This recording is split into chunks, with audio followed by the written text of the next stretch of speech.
Drama Korea Your Honor, 2024. Episode perdana ini dimulai pada tanggal 8 April. Seorang pria di dalam sel penjara melepas seragam tahanannya dan berganti pakaian serba hitam. Ini adalah penjara Woo-won dan pria itu, yang berlari di halaman terbuka, adalah ketua Kim Gang-heon. Dia didekati oleh sipir penjara. Kepala penjara tampaknya mendapat banyak bantuan berkat Kim, termasuk promosi jabatan. Kim kemudian mendapat panggilan telepon dari putranya Sang Hyun. Ya, dia punya ponsel, yang sangat gembira menerima sepeda baru dari ayahnya. Di tempat lain, Hakim Song Pan-ho bangun, berpakaian, dan berangkat kerja. Dalam perjalanan, dia mampir di lokasi konstruksi yang tampaknya rusak. Di sebuah krematorium, seorang pemuda menaruh bunga di dekat salah satu guci. Dia adalah putra Pan-ho, Ho-yang, dan dia tampak berduka atas kematian ibunya. Dia kemudian masuk ke mobilnya dan pergi. Namun, dia menangis dan menarik napas dalam-dalam dari inhalernya, sambil menepuk dadanya. Pasti ada yang salah. Tiba-tiba, sinar matahari mengenai matanya. Satu momen ketidakpedulian itu sudah cukup. Ho-yang menabrak seorang pengendara sepeda dan pengemudinya terlempar ke jalan. Tak lain adalah Sang Hyun dan sepeda barunya. Ho-yang bergegas ke Sang Hyun, yang mengalami pendarahan hebat. Ia akhirnya menghubungi layanan darurat dari telepon Sang Hyun, tetapi kemudian ia terserang asma dan tidak mengatakan apapun. Ia merangkak kembali ke mobilnya dan mengambil inhalernya, tetapi kemudian menelepon ayahnya. Sementara itu, Pan-ho memimpin ruang sidang yang membahas kasus kelompok konstruksi Woo-won dan kecelakaan yang merobohkan kompleks apartemen baru mereka. Kemudian, Pan-ho kembali ke kantornya dan melihat beberapa panggilan tak terjawab dari Ho-yang. Kita kemudian melihatnya di rumah, bertanya kepada Ho-yang yang menangis terseduh-seduh tentang apa yang terjadi. Ho-yang menceritakan kepadanya apa yang terjadi dan berkata bahwa ia melarikan diri dari tempat kejadian karena ia takut. Sudah 2 jam sejak kejadian itu. Pan-ho menyarankannya untuk menghadapinya secara langsung dan menyerahkan diri. Mereka berkendara ke kantor polisi, tetapi hanya Pan-ho yang memasuki gedung.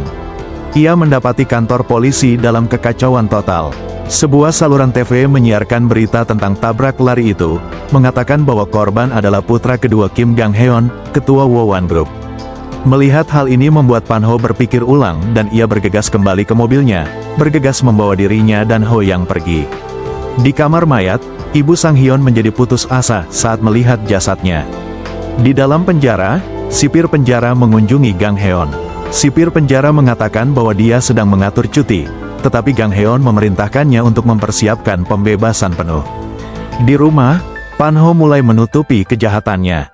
Ia membersihkan mobil dan memberitahu asistennya bahwa ia tidak masuk kerja karena hari peringatan istrinya. Saat sedang membuang pakaian berdarah putranya, seorang tetangga melihat Pan-ho dan mengobrol sebentar. Sementara itu, Ho-yang menonton berita dan menyadari siapa yang menyebabkan kematian. Reporter berita menggambarkan hubungan Gang-heon dengan jaringan kejahatan bawah tanah yang besar dan bagaimana selama bertahun-tahun, ia melegitimasi bisnisnya. Pan-ho pergi ke tempat pembuangan sampah dan meletakkan kantong sampah ke salah satu truk pengumpul. Ia kemudian mengambil lampu depan cadangan dari gudang mobil yang ia ketahui dan memperbaiki sendiri lampu depan mobil Ho-yang. Para reporter berita terus menjelaskan bagaimana Gang-heon dan kelompok Woo-won pada dasarnya menciptakan kota Woo-won dari awal. Gang-heon pergi ke kamar mayat dan mengetahui bahwa putranya akan selamat jika ia segera dibawa ke rumah sakit. Ia juga menerima rekaman panggilan darurat. Pan-ho kembali bekerja. Ia didatangi oleh seorang wanita tua dan cucu perempuannya yang masih kecil. Menantu perempuannya dibunuh oleh seorang pria yang kini mendekam di penjara selama 2 tahun karena vonis Pan-ho. Sebelumnya, ia berpikir 2 tahun terlalu sedikit, tetapi kemudian menyadari bahwa pelaku juga mengalami kesulitan yang sama. Ia berterima kasih kepada hakim atas kebijaksanaannya. Percakapan itu menyentuh hati dan Pan-ho menangis setelah mereka pergi. Pemakaman Sang Hyun berlangsung dan seluruh keluarga tentu saja berduka. Mereka mendapat kunjungan dari Kim Sang-hyuk, putra sulung Gang-heon. Ia bertanya kepada ayahnya apakah ia masih ingin tetap menjadi ketua yang terhormat, tetapi hanya mendapat jawaban dingin di mana Gang-heon menyuruhnya kembali ke Amerika. Pan-ho pergi makan dan minum bersama seorang teman, anggota Dewan Yihua, yang menyadari ada sesuatu yang salah. Pan-ho mengaitkannya dengan peringatan kematian istrinya dan mengoceh tentang Pan-ho yang mengendarai mobil ibunya karena nostalgia. Kemudian kita melihat seorang tukang daging, yang mendapat telepon dari Yihua dan mengatakan sesuatu tentang pekerjaan baru. Kamera menyorot untuk memperlihatkan sekilas sisa-sisa jasad manusia di atas meja tempat ia bekerja. Kim Sang-hyuk melangkah keluar dari rumah duka dan dikelilingi oleh wartawan. Ia menjelaskan bahwa ini harus diperlakukan lebih dari sekadar kasus tabrak lari biasa. Pan-ho pulang ke rumah dan berbicara dengan putranya. Ia menjelaskan bahwa saat mengetahui identitas korban, pikirannya menjadi kosong dan ia hanya ingin melindungi putranya. Adegan beralih ke pagi hari. Seorang pria mencurigakan bernama Sang Taek mencuri mobil di luar rumah Pan-ho, seperti yang diperintahkan. Pan-ho mengawasi dari jendela. Ayah dan anak itu kemudian mengunjungi krematorium bersama-sama. Saat keluar, Pan-ho melihat pekerja konstruksi sedang mengganti kamera CCTV. Ia mengetahui dari mereka bahwa tidak ada rekaman pada hari Ho yang berkunjung. Di tempat lain, Sang-hyuk mengunjungi seorang wanita yang tergabung dalam geng lain. Ia menuduh wanita itu membunuh Sang-hyun, tetapi wanita itu berkata bahwa dirinya tidak sebodoh itu. Sang-hyuk menyuruh wanita itu untuk menemukan pembunuh yang sebenarnya dan pergi begitu saja. Kembali ke pemakaman, Gang Heon terus mendengarkan rekaman panggilan darurat. Ia menyadari sesuatu. Cerita selanjutnya kita diperlihatkan dengan kecelakaan. Setelah Ho Yang kabur, dia pergi ke bengkel untuk memperbaiki ban kempesnya, mengenakan hoodie untuk menutupi pakaiannya yang berlumuran darah. Namun, dia masih menyimpan ponsel Sang-hyun. Jadi, dia pergi ke tempat penampungan air terdekat dan membuangnya ke dalam air. Saat ini, dia menceritakan semuanya kepada ayahnya. Pan-ho pergi ke bengkel mobil dan mengarang cerita panjang tentang pacarnya yang selingkuh agar bisa melihat rekaman CCTV. Sementara itu, Sang Taek mengendarai mobil Pan-ho. Ia mendapat telepon dari ibunya tentang putrinya yang sakit Chong-ha, wanita tua dan gadis muda yang sama yang mengunjungi Pan-ho. Namun Sang Taek berkata ia belum bisa pulang. Pan-ho menemukan rekaman CCTV Ho Yang saat pemilik toko mengoceh tentang kasus tabrak lari dan bagaimana Gang Heon kemungkinan akan membunuh pelakunya. Pan-ho terguncang tetapi menghapus rekaman itu. Ia kemudian kembali ke mobil dan memberitahu Ho Yang untuk memperbaiki ekspresi wajah dan perilakunya. Jangan sampai ada yang ketahuan. Kemudian kita melihat Sang Taek menyerbu ke sebuah toko kelontong dan membentak putranya yang bekerja di sana. Mereka tampak tidak akur, tetapi ia memberi putranya uang untuk pengobatan Chong-ha. Pan-ho kemudian bertemu dengan seorang detektif bernama Yang Chae-rim. Sekali lagi, ia mengarang cerita tentang mobil tua istrinya yang dicuri dan bagaimana Ho Yang sangat terikat padanya. Jika istrinya menemukannya, ia meminta istrinya untuk tidak memberitahu siapapun kecuali dirinya. Sang Taek mendapat telepon dari tukang daging, seorang pria yang ia panggil Direktur Jong. Jong memerintahkannya untuk segera mengantarkan mobil. Tepat saat itu, sebuah mobil polisi memberi isyarat kepada Sang Taek untuk berhenti karena ia menerobos lampu merah. Di tempat kerja, rekan kerja Pan-ho bertanya apakah ada yang salah. Mereka memperhatikan bahwa ia bertingkah aneh, tetapi Pan-ho hanya berkata bahwa ia sudah tua.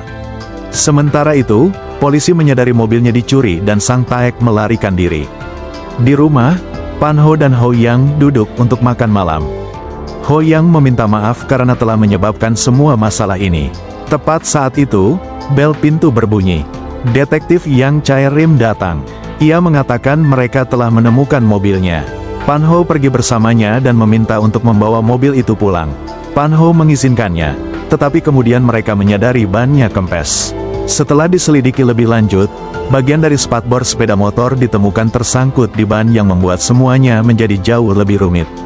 Pan-ho berbicara dengan Chae-rim dan mengklaim mobil itu hilang sejak pagi hari tanggal 8 April.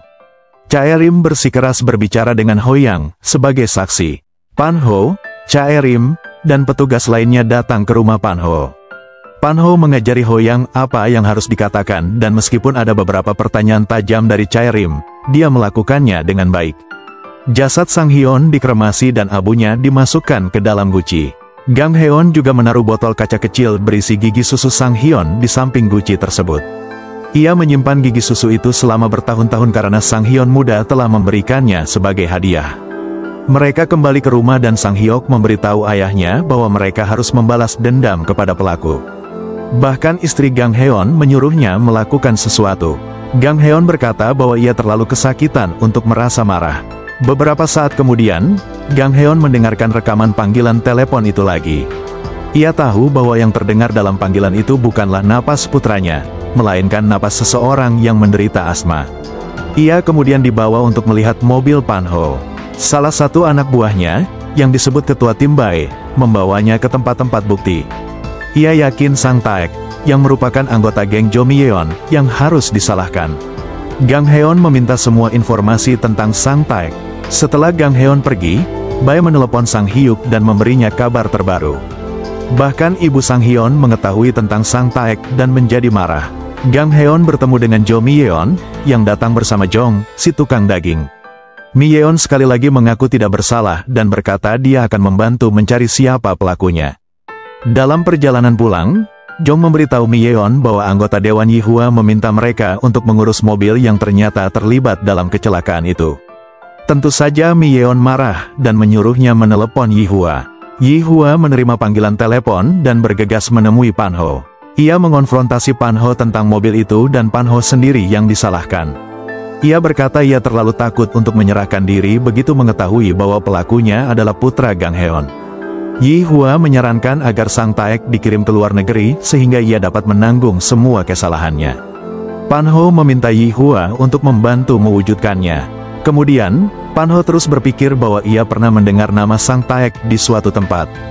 Ia menemukannya dalam berkas kasus kematian istri Sang Taek dan menyadari adanya hubungan antara Chong Ha dan neneknya. Rekan kerja lainnya datang dan bertanya apakah ada yang salah dengan Pan-ho.